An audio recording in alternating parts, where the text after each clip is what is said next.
This is FRM Part 1, Book 1, Foundations of Risk Management, and the chapter on modern portfolio theory and the capital asset pricing model.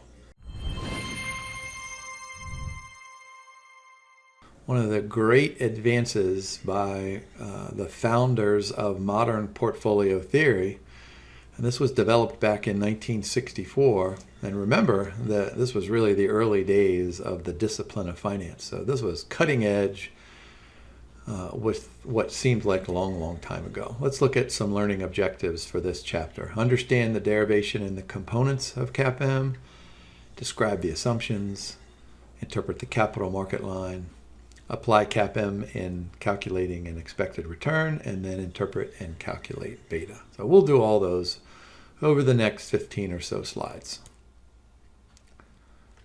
Let's start with some of the underlying assumptions in the capital asset pricing model. And this was developed by William Sharpe and John Lintner and Jan Mawson back in the early 1960s. And although these three men arrived at this derivation separately, each of them thought to answer the following question. And remember that there really was no discipline of finance back then. And so there were all economists who were trying to take what they know from macro and microeconomics and apply it to the stock market to try to figure out what is a reasonable rate of return. And so this is what these three guys did. They said, all right, look, what can I reasonably expect to get out of an investment in a share of stock, like Procter & Gamble or Johnson & Johnson or McDonald's or IBM back in those days? And this is what these three guys said. They said, look, what we need to start with is the risk-free rate of interest, because nobody is going to invest in Johnson & Johnson stock if he or she expects to earn something less than the risk-free rate of return. So in this capital asset pricing model formula, you start with the risk-free rate of interest. So notice on the left-hand side, that's the expected return on an individual stock, or if approaching it from the corporation's or the business's perspective, it's called the cost of equity. Starts with the risk-free rate of interest, and then it adds something. So notice there's the R sub F plus. And that plus thing there on the right-hand side of the plus sign, that is what won William Sharpe the Nobel Prize in economics for this work. And let's forget about the beta there for a second. This is what else that these three guys said. They said, all right, what we reasonably expect to get out of Johnson & Johnson has to depend on what's going on the floor of the New York Stock Exchange. So that R sub M, that's the expected return on the market portfolio. Oh, wow. This is what we learned from Harry Markowitz back in the 1950s, that what individuals will tend to do is they will tend to hold the market portfolio because it's a well-diversified portfolio. And I have a slide in just a few minutes that's going to illustrate how that diversification reduces risk.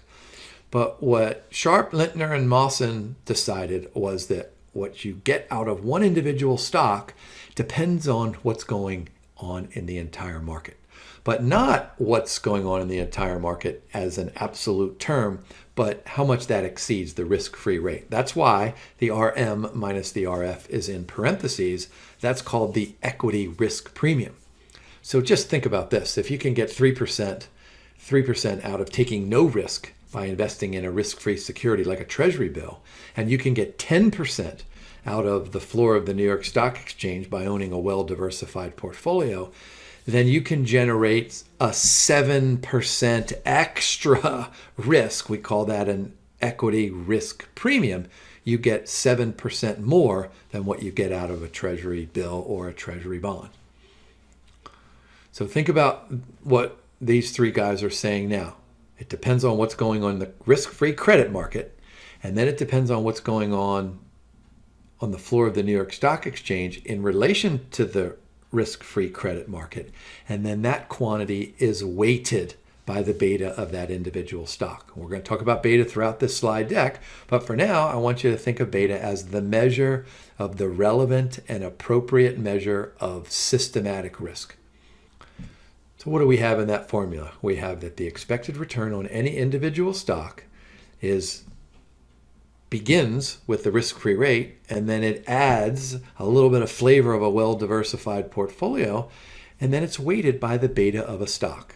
What do we know? Notice on the graph there, I have on the horizontal axis, there's a beta of 1.0. That's a critical point. The market portfolio, a well-diversified portfolio, has a beta of 1.0. That's by definition. So the beta of an individual stock can be anywhere between 0 and 2, although that's kind of a standard vice to standardize that random variable. But betas can be negative and they can be greater than 2 depending on the time period under which it is measured. But in general, people think of beta as being between 0 and 2. So a beta above 1 has more systematic risk than on average, and a beta below 1 has a level of systematic risk that is less than the average risk in the equity markets. All right, notice on the vertical axis, I have the expected return on an individual stock, sub I, and I place on the vertical axis 2 points, the risk-free rate of interest, which is the intercepting point, and then the expected return on the market portfolio, which has a beta of 1.0. So if you draw a line from the risk-free rate of interest through the star all the way up to that right-hand quadrant, you get something that's known as the security market line. And the security market line is really nothing more than a picture of the capital asset pricing model. Now, what lots of financial analysts try to do is identify over and undervalued stocks in relation to this security market line. And this is what we know, that given a set of underlying assumptions, that every stock should fall directly on that security market line if the markets are informationally efficient and if all investors have the same information set, plus a bunch of other assumptions that we'll talk about here in just a minute. But that security market line, I want you to think about it in the following terms. Think of it as the equilibrium point of supply and demand for all stocks. Now, here's a list of these good assumptions. You're not going to like any of them. There are no transaction costs. There are no taxes. Assets are infinitely divisible. That means you could buy an 1/8 or a 1/16 or 3/72 of a share of stock. Short selling is unlimited. All assets are both marketable and liquid. Investors really have no influence over price, so we say that they are price takers. And the investor's utility function are based solely on 2 things, the expected portfolio return and risk.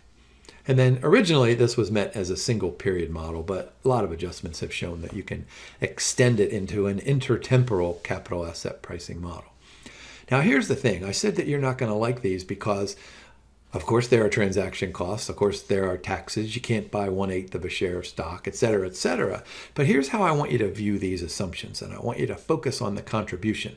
What these 3 men have done is they have stripped away these things that are kind of extraneous to what investors can expect to receive on investing in an individual stock. And it allows us to focus on the important parts. And let me just skip back here. What are those important parts? Risk-free return, market return, and the level of systematic risk. These are the really critical components of an investor's expected return. Let's go ahead and interpret beta. This is a beautiful picture here that I have at the bottom. Notice that on the horizontal axis, I have number of assets, could be number of stocks in the portfolio. And then on the vertical axis, I have portfolio risk. Think of that as standard deviation. Remember, standard deviation is a measure of total variability. Inside of investments, we think of it as the total variability in stock returns. Total variability meaning it's total. There's nothing else out there. It is total. And by the way, standard deviation is measured as a risk in lots of other fields like engineering and in science and in medicine. So it's not like financial risk managers have a monopoly on the use of standard deviation. It's used by lots and lots of other professionals out there. All right, let me go through the bullet points here quickly. Beta is a measure of systematic risk. So are you ready for this? Systematic risk, I want you to think of it as the variability in stock returns due to changes in economic factors. Things like inflation and interest rates and oil prices and GNP and wars and presidential elections, and anything that you learned back in your macroeconomic class tells us that beta captures the risk of those macroeconomic factors. Okay, a beta of more than one indicates that an asset is going to have a greater return than the market portfolio. A beta close to zero means that there's no relationship, and I'll show you what that means here in just a second mathematically. And then remember I said just a few minutes ago that you can have negative betas, but it's probably over some shorter time period. But it could be a signal that the performance is counter-cyclical. This is interesting for those investors who are contrarian investors, who go against the grain or against the market. All right, I want to get back to this picture here. Now, are you ready for this? So look at the very top where that red curve crosses over the vertical axis. That would be the average portfolio risk or the average standard deviation of investing in just one stock. And I wonder if you guys know that there have been tons and tons of studies done on this. The average standard deviation, if you just threw a dart at a board and invested randomly in an individual stock, the average standard deviation is about 50%. Oh my gosh, what does that mean? That means that on average, you're going to be 50% wrong. That's why if any of you guys hit the Powerball lottery this week for $400 million, you're not going to, well, pay taxes and then buy houses and cars and for all your family members and all that stuff. And you're still going to have $200 million left over. You're not going to invest $200 million in even the greatest stocks of all time, like a Johnson & Johnson or Amazon. Why? Because it's too risky. You're going to diversify your portfolio. That's why that red curve is downward sloping. So as we add the second and the third and the 10th and the 20th and the 50th, that is downward sloping. And that's called unsystematic risk or specific risk that is eliminated by diversification. All right, you ready for this? A definition of unsystematic risk or specific risk, some call it idiosyncratic risk, is the variability in stock returns due to changes in firm-specific factors. So you can eliminate, in fact, in the academic world, we say unsystematic risk is virtually eliminated through this concept of diversification. But note, as we get out to the right side there, when we go to 80 or 90 or 100, that downward slope flattens. And sooner or later, it becomes parallel to the horizontal axis. So that beyond a certain number of assets in the portfolio, there are no benefits to diversification. So what is that bottom dotted line? Notice I have it, undiversifiable market risk. This is systematic risk. And this is what investors get to do. They get to pick the height of that first dotted line. If investors like lots and lots of systematic risk, they can pick high beta stocks, stocks that have a beta of 1.8 or 1.9. If they don't like much systematic risk, they can pick low beta stocks, 0.2 or 0.3 or 0.4. Here's the cool thing. This is the interpretation of beta. Beta measures variability. If you like lots of variability, pick high beta stocks. If you like low variability, pick low beta stocks. But here's the important part of that. Whether you're a high beta person or a low beta person, you're going to move all the way out to the right-hand side of this picture so that you have a well-diversified portfolio and that you have eliminated unsystematic risk because, and here's the punchline, nobody gets compensated for taking unsystematic risk. Now, here's a couple of good formulas for beta. It's equal to the covariance between the individual stock and the market portfolio. There's that lowercase sigma, and then sub IM. I is for the individual stock, M is for the market portfolio, and that's all divided by the variance, or the standard deviation squared, of the market portfolio.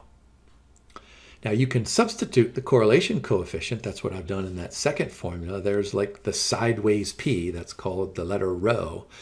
And so we're going to take the correlation coefficient between the individual stock and the market portfolio times the ratio of the standard deviation of the individual stock divided by the standard deviation of the market portfolio. So you can compute beta in either of those two equations, but notice we're dividing either by the variance, which is standard deviation squared, or by the standard deviation, both cases of the market portfolio.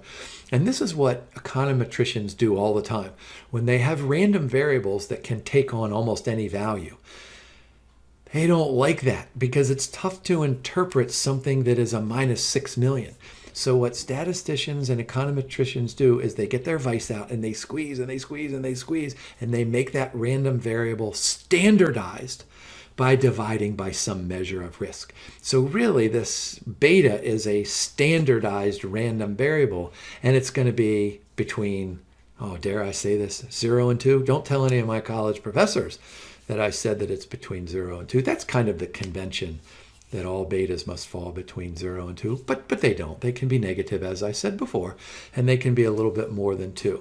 Let me just take a pause. When I was writing my dissertation, I calculated the beta for about 2,000 stocks, and I think I had 6 or 7 of them that were negative, and probably 20 or 30 of them that were greater than 2.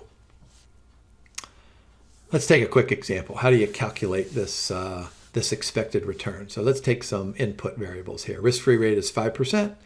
Standard deviation of our individual security, 40%. Standard deviation of the market portfolio is 20%. And the correlation between the individual security and the market portfolio is 0.8. And remember, what does that correlation coefficient tell us? If the correlation coefficient is 1.0, that means when the one stock does this, the other stock does the exact same thing. They perfectly mirror each other. So in this case, and let's not tell any of our econometrics professors that I'm going to say this, that a correlation coefficient of 0.8, it kind of means, but I think this is a good way to visualize it, it means that if one stock goes up by 10%, then the other stock is going to go up by 8%. Now, it's not going to do that every day, but maybe over an extended time period. That's one way to interpret the correlation coefficient. And then the return on the market portfolio is 10%. And by the way, that 40% and the 20% is relatively realistic, because going back here, let me go back to my formula. Remember, I'm sorry, my graph. Remember I said to you that the average standard deviation of investing in one stock is 50%. But if you have a well-diversified portfolio, that average standard deviation of like the S&P 500 index or some comparable well-diversified portfolio is maybe 15 or 17 or 18%. So just by diversifying, you can eliminate, well over half the risk that's out there. All right, so let's go ahead and get the formula out here. Let's first find the beta, multiply that correlation coefficient by the ratio of the individual standard deviation divided by the market portfolio standard deviation. That gives us a beta of 1.6. So what does that mean? That means that our beta is 1.6. It means that we're about 60% more variable than the market portfolio. So we use that 1.6 as an input, and we get an expected return of 13%.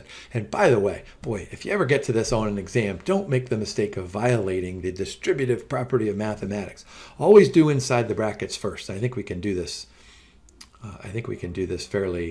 Fairly with a reasonable sense of what numbers mean. Let's do the 10 minus 5. That gives us 5%, right? Multiply that by 1.6, that's going to get us up to, around 8, right? So yeah, that's 8. And then add the 5, that gets us the 13. If you do this in your calculator, if you do 5 plus 1.6 times 10 minus 5, you're going to get some crazy answer. So start with the inside of the brackets. How about the derivation? This was one of those learning objectives. So here's the thing. I said this earlier. Recognize that investors are only compensated for bearing systematic risk, picking the height of that lower dotted line. They're not compensated for specific risks that can easily be diversified away. So beta is the appropriate measure of risk. And then recognize that the portfolio expected return is really just a weighted average of the individual returns, and the portfolio beta is a weighted average of the individual betas, which means that we can show that the relationship between risk, in this case beta, and expected return is linear. Oh boy, this is amazing. This is something that comes out of the Harry Markowitz efficient frontier that he developed back in 1952, in which the relationship was nonlinear based on a different set of assumptions. But now in this capital asset pricing model, we know that the relationship is linear. And what we do then is we equate the slope of the line with the slope of the Harry Markowitz efficient frontier, and we get the capital asset pricing model, and that equation there at the bottom. Now that brings us to the capital market line, which was directly produced by Harry Markowitz's efficient frontier. This is also a linear relationship, but notice, and I put the risk measures out on the far right. Let me do this again. If I go back here, notice that systematic risk is before the parentheses. Now, with the capital market line, what we're doing is we're measuring risk as the ratio of the two standard deviations. So I put it out there on the far right so that you can see it. The capital market line and the security market line, which is the capital asset pricing model, are virtually identical with the exception of how each measures risk. Capital market line measures risk in terms of the ratio of standard deviations, which I told you earlier is total risk. Security market line and the capital asset pricing model uses beta, which is a measure of systematic risk. And so the capital market line, it's called a line, right? So it is linear, the linear relationship between, notice, standard deviation on the horizontal axis and the return on a portfolio on the vertical axis. And so the capital market line really is just a measure of where does an investor pick to place themselves in terms of the trade-off between risk and return. Notice the starred point there at the M. That's the market portfolio. And this is what we know. We know that all investors are going to own the market portfolio. And then they can move either downward to the left on the capital market line or upwards and to the right on the capital market line. This is called the Fisher separation theorem. And so if an investor combines the market portfolio with a treasury bond, he's going to invest in the lending portfolio. Lending is to the left of M. And notice I picked 75 and 50%. And if you have 0% invested in the market portfolio, that must mean you have 100% invested in the treasury bond or some risk-free asset, and your return in this case is going to be 10%. So think of between the star and the intercept of the vertical axis as the placement of investors who are combining treasury bills with the S&P 500 index. I mean, that's kind of a loose interpretation. But what about those investors who want to get more than the market portfolio return? How can they move upwards and to the right? Well, this is called the borrowing portfolio, and the only way you can get up there is to use leverage, like, oh boy, never do this. Take out a home equity loan and invest in shares of stock. Hopefully you will never do that, but that would be leverage, an example of leverage. Simple way is just to use margin accounts, maybe just put up $6,000 and borrow $4,000 to invest in a $10,000 portfolio.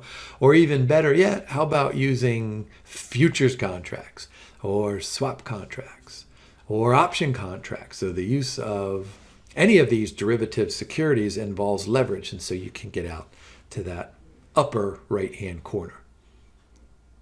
Think about the capital market line as the efficient frontier. This is the goal of every investor, is to locate him or herself directly on that capital market line, because anything below it is inefficient. Anything above it is unattainable, so you can't get up there. All right, how about a quick example about matching this Fisher separation, which I was talking about a minute ago.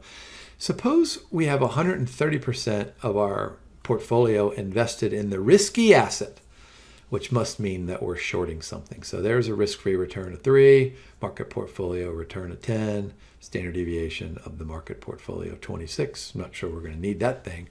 So here what we're doing is we're borrowing 30% in the risk-free asset and investing the proceeds in the market portfolio. So the return is just a weighted average. So we have minus 30 times the 3%, and then 130 times the 10%. That gets us to 12.1%.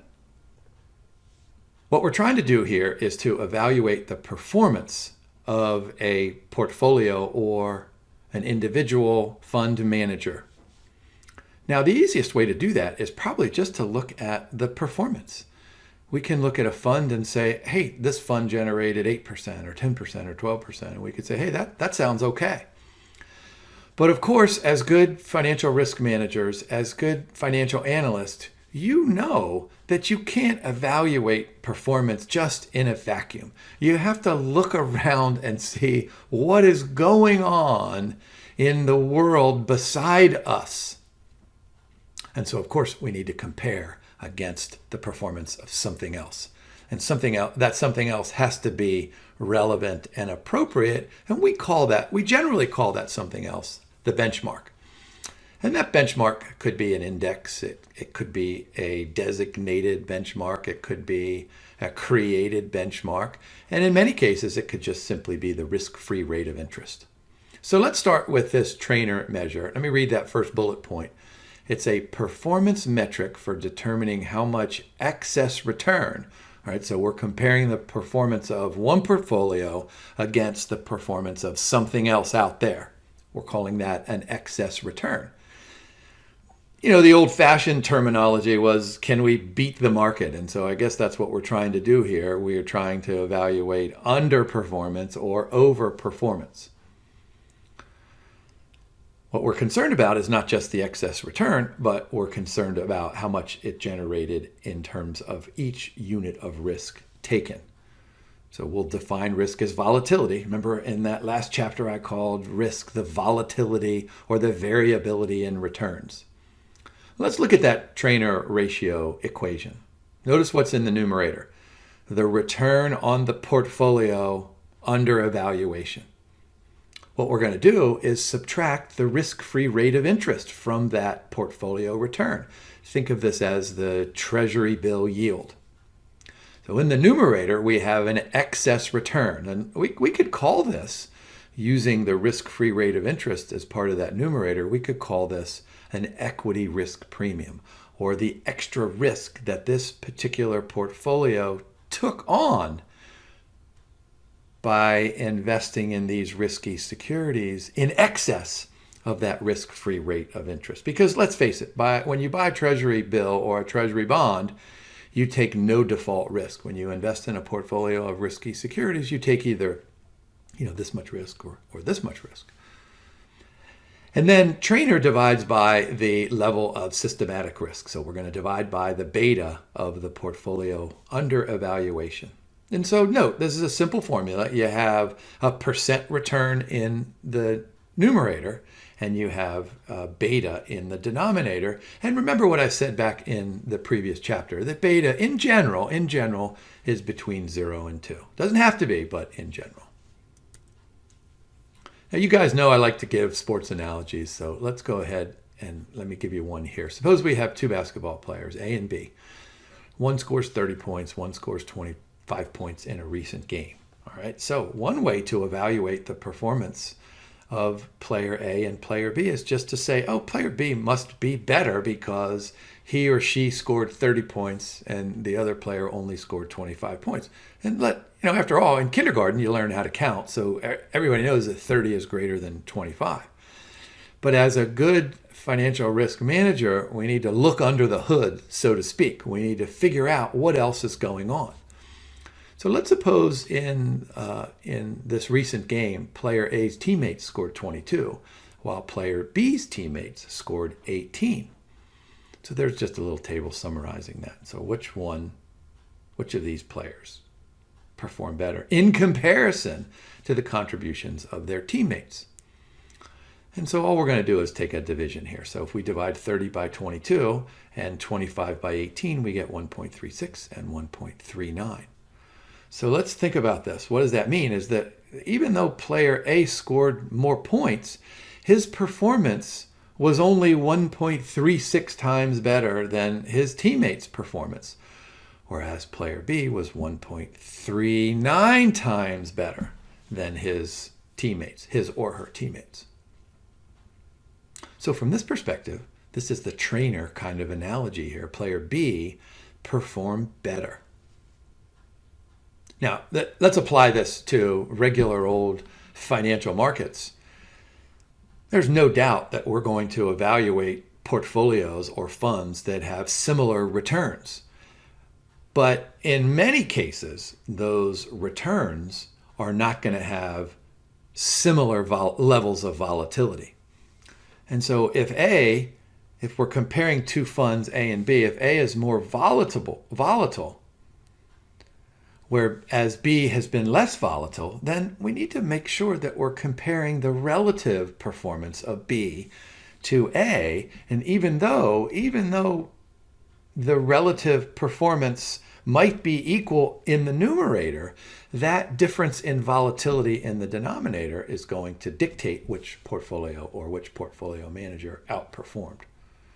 So a higher Treynor ratio indicates that the fund has performed well, not only in terms of the numerator, in terms of excess returns, but also in terms of the entire ratio, in terms of the entire ratio. So you've got to do top and bottom.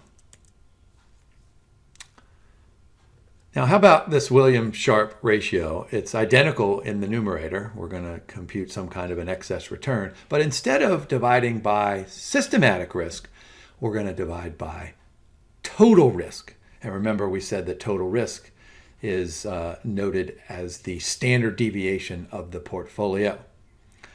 Now, let's go ahead and compare these two. So let me go back here. Notice that we're dividing by beta in the Treynor ratio. So what we're automatically assuming here is that investors are holding well-diversified portfolios when we use the Treynor measure. Okay, remember in that graph, the beta was the height from the horizontal axis to that bottom dotted line. Go back and look at that picture again if you need a refresher. But with standard deviation, remember that picture I had on the vertical axis. The average standard deviation of one stock is about 50%, but the average standard deviation of a well-diversified portfolio is about 15 or 16 or 17%. So here we're considering really, really large differences in the measure of risk. How do we interpret this Sharpe measure? Portfolio with the highest Sharpe ratio, just like Treynor, has the best performance. Now here's the bullet point for the assumption that I was just talking about. An implicit assumption of the Sharpe ratio is that the portfolio is not fully diversified, so that you need to use standard deviation as the measure of risk. Sharpe measure is relevant for performance evaluation when comparing mutually exclusive portfolios. What's this idea of mutual exclusivity? It means that the acceptance of one automatically means the rejection of another.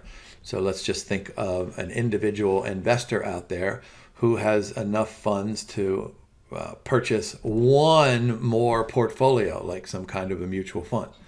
And if he or she is comparing two, they're going to pick one of those two? Well, the Sharpe measure is going to help out. Let's go ahead and compute the Sharpe ratio for a portfolio that has an expected return of 10, volatility of 8. An efficient portfolio has an expected return of 10 and a volatility of 10. Risk-free rate of interest is 5%. So here's the Sharpe ratio. There's the 10% minus the 5% risk-free in the numerator. And there's standard deviation of 8% in the denominator. So we get about 63. The efficient portfolio, we've got 17 minus that same 5, but we've got a 10% volatility, so standard deviation. So if we divide that, we get about 120. So we're comparing 63 versus 120. And so therefore, this efficient portfolio outperforms or is expected to outperform because it has the higher Sharpe ratio. Now notice that both Sharpe and Treynor are examining these excess returns as compared to the risk-free rate of interest. But this guy, Michael Jensen, back in the 1960s said, you know what, let's do this. Let's ask ourselves the question. At the beginning of the period, let's say the beginning of the year, we're going to invest in this particular portfolio. On that day, what do we reasonably expect to get out of that portfolio over the next year? One easy way to do this is say, suppose the portfolio cost 100 and we expect the portfolio to be worth 110 at the end of the year, including any reinvested dividends or interest. Well, that's an expected return of 10%. Then at the end of the year, let's go ahead and see exactly how much the portfolio actually earned. Maybe the portfolio is worth 115 at the end of the year, so that's a 15% actual return. And so what we can say then is that we thought we were getting 10 and we got 15. Therefore, we did better than what we thought we were going to do. And that's really kind of the context of the Jensen's alpha. However, it's a little bit more formal because at the beginning of the year, we don't just sit back and say, oh, I think the portfolio is going to be worth 110 at the end of the year, therefore I expect 10%. No, what Jensen does is he uses a well-defined and well-developed financial model called this capital asset pricing model. So CAPM gives us the expected return, and we compare that to the actual return, and the difference is the extra return. Notice I have that there on the slide. We call that the Jensen's alpha. And so what are we hoping with Jensen's alpha? We're hoping to have a positive alpha, which means we outperformed our expectations. So just quickly there, Jensen's alpha is equal to R sub P, there's the actual return on the portfolio, minus the expected return on the portfolio, given to us by the capital asset pricing model, given to us by the Nobel Prize winning capital asset pricing model. What does a positive alpha mean? It's a signal of superior risk-adjusted returns, and that the manager is superior at either selecting stocks, remember we call that asset selection, or predicting the timing of the market by changing portfolio weights. We call that asset allocation. But remember now, we're using beta as a measure of risk. That's the measure of systematic risk. And so we're only considering this when the manager has the ability to diversify. And you can also use Jensen's alpha to rank portfolios. Let's go ahead and look at this security market line. Notice on the horizontal axis, there's our betas. On the vertical axis, there's the portfolio return. The intercepting term there on the vertical axis is the risk-free rate of interest. Remember what I told you, that the security market line is the equilibrium point of supply and demand for all stocks, so that all stocks, according to the capital asset pricing model, under all of those restrictive assumptions like no taxes, right? Homogeneous expectations, all those assumptions that you learned. Now, what we know is when those assumptions are relaxed, because there are things like taxes and people do have different ideas, and individuals are subject to behavioral biases, so that every stock is not going to fall and every portfolio is not going to fall directly on that security market line. All right, so we've got 3 portfolios here. Let's start with B. That's right in the middle. Notice that star is located right on the security market line. This would be a portfolio that has 0 alpha. Has a positive beta, but a 0 alpha. And what that simply means is that the portfolio manager generated the exact return that was expected, and that's consistent with all the capital asset pricing model stuff that we've been talking about. But let's go to portfolio A. If portfolio A, with the highest of the 3 betas, were to lie right on the security market line, it would be right next to portfolio B. But notice we see that it's a little bit above. So this is a positive alpha. This is one that lies above the security market line, in which we got more out of the portfolio than what we expected. And then portfolio C is just the opposite. That's where the level of systematic risk is a little bit less than the 2 other portfolios, but this has plotted below the security market line and therefore has a negative alpha. So we want to search for fund managers that can mimic the behavior of portfolio A and not mimic the portfolio of behavior C. Should make perfect sense. Now, let me just do a comma here. This is not an exact replica of the security market line, but it gives us a sense of outperformance and underperformance. So here's a good summary table of the characteristics, and this is probably good to memorize for any exam that you might be taking. Boy, we've talked about this. So Sharpe uses total risk. Treynor and Jensen use systematic risk. They use beta. Sharpe's source is portfolio theory, and Treynor and Jensen, they both rely on the capital asset pricing model. And then there are various uses for each of these types of ratios. But remember this, that Treynor and Jensen are used for well-diversified portfolios. Sharpe can be used for all portfolios. Here we go. Sharpe ratio, appropriate for the evaluation of an entire portfolio.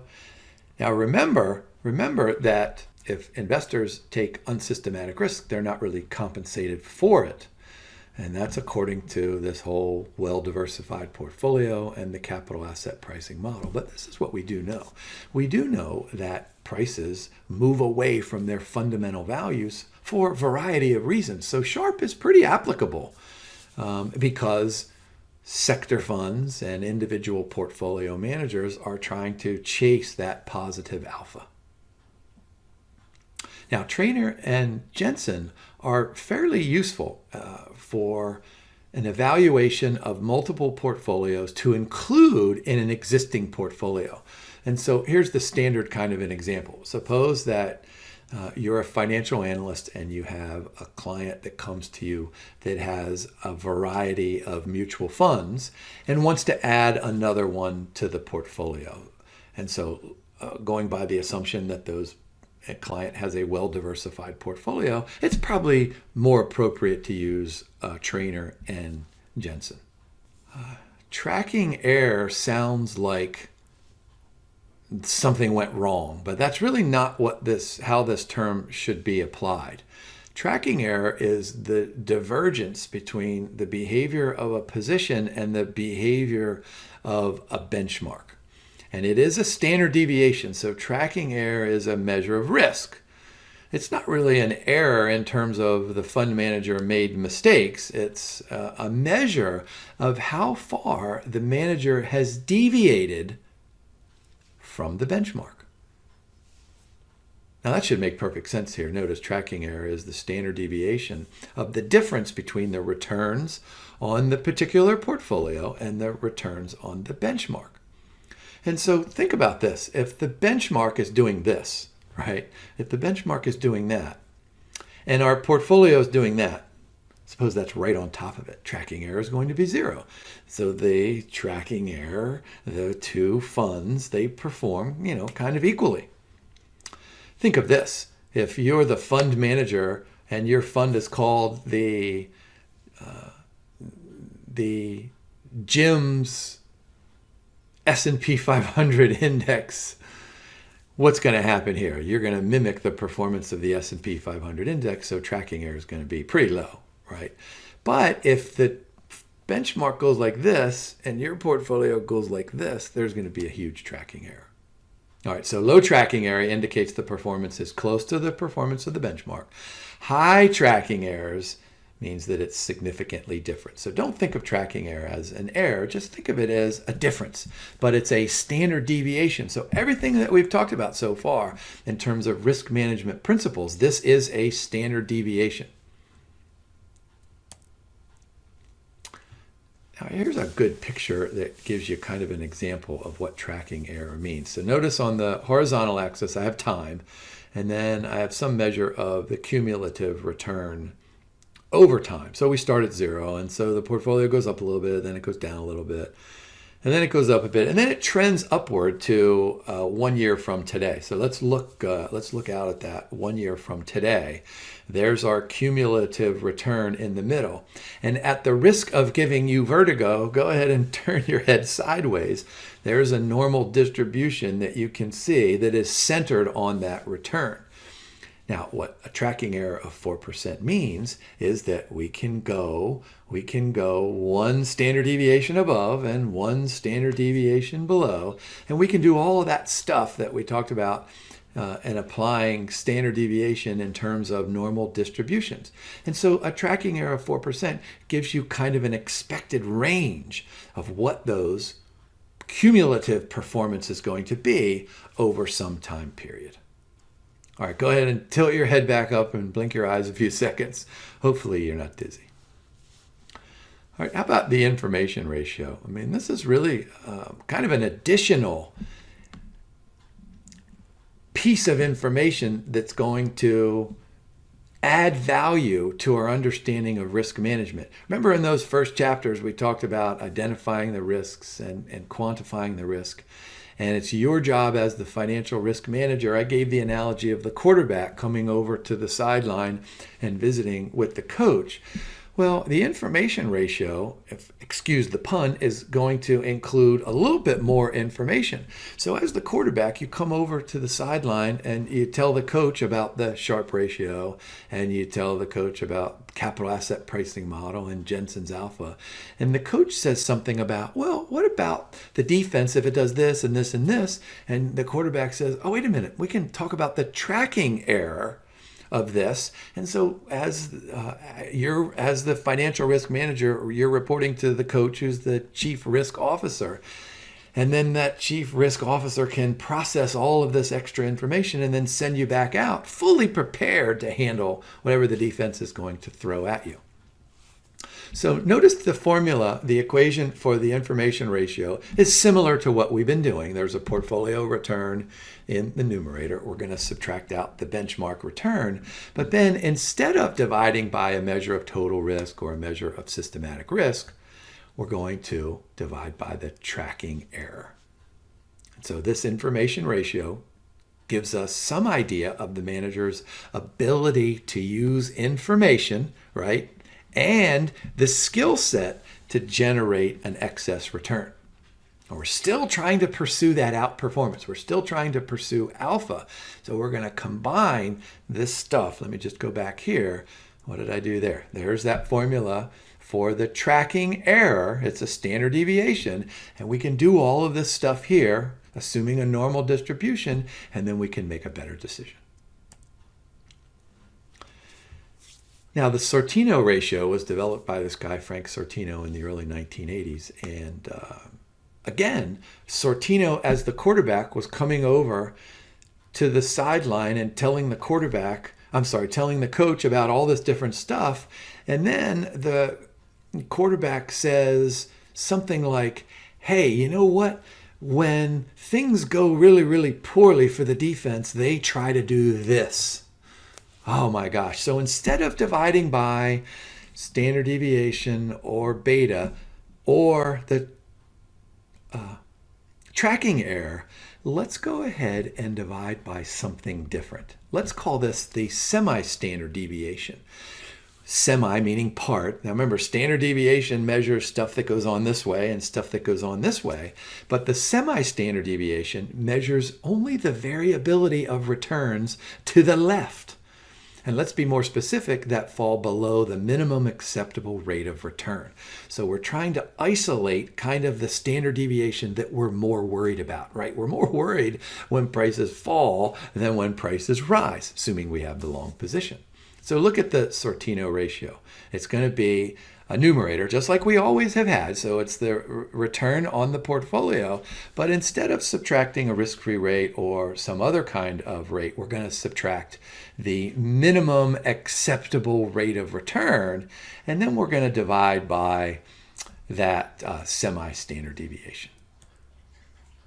Now, Sortino is useful for investors and analysts and portfolio managers to evaluate the investment or the fund's return for a given level of bad risk. And that's really, kind of a general term, bad risk. What we're talking about is the negative deviation of the portfolio returns. But remember how we talked about this gigantic spreadsheet. And on this spreadsheet, right in the middle, we have this expected return. Suppose it's 10%.